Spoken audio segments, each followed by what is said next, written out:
شروع اللہ کا نام لے کر جو بڑا مہربان نہایت رحم والا ہے۔ اور تم تعجب کرو جب دیکھو کہ گناہگار اپنے پروردگار کے سامنے سر جھکائے ہوں گے اور کہیں گے کہ اے ہمارے پروردگار، ہم نے دیکھ لیا اور سن لیا، تو ہم کو دنیا میں واپس بھیج دے کہ نیک عمل کریں، بے شک ہم یقین کرنے والے ہیں۔ اور اگر ہم چاہتے تو ہر شخص کو ہدایت دے دیتے، لیکن میری طرف سے یہ بات قرار پا چکی ہے کہ میں دوزخ کو جنوں اور انسانوں سب سے بھر دوں گا، سو اب آگ کے مزے چکھو، اس لیے کہ تم نے اس دن کے آنے کو بھلا رکھا تھا۔ آج ہم نے بھی تمہیں بھلا دیا ہے، اور جو کام تم کرتے تھے ان کی سزا میں ہمیشہ کے عذاب کے مزے چکتے رہو۔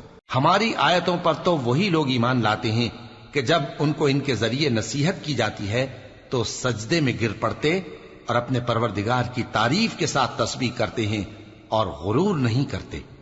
ان کے پہلو بچھونوں سے الگ رہتے ہیں، اس حال میں کہ وہ اپنے پروردگار کو خوف اور امید سے پکارتے اور جو کچھ ہم نے ان کو دیا ہے اس میں سے خرچ کرتے ہیں۔ سو کوئی شخص نہیں جانتا کہ ان کے لیے کیسی آنکھوں کی ٹھنڈک چھپا کر رکھی گئی ہے، یہ ان اعمال کا صلہ ہے جو وہ کرتے تھے۔ بھلا جو مومن ہو وہ اس شخص کی طرح ہو سکتا ہے جو نافرمان ہو؟ دونوں برابر نہیں ہو سکتے۔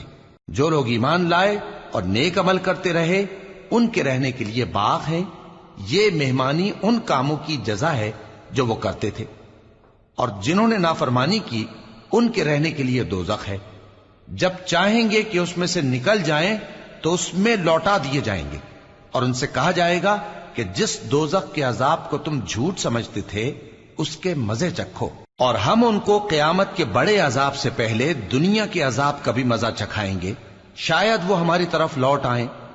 اور اس شخص سے بڑھ کر ظالم کون جس کو اس کے پروردگار کی آیتوں سے نصیحت کی جائے تو وہ ان سے منہ پھیر لے۔ ہم گناہگاروں سے ضرور بدلہ لینے والے ہیں۔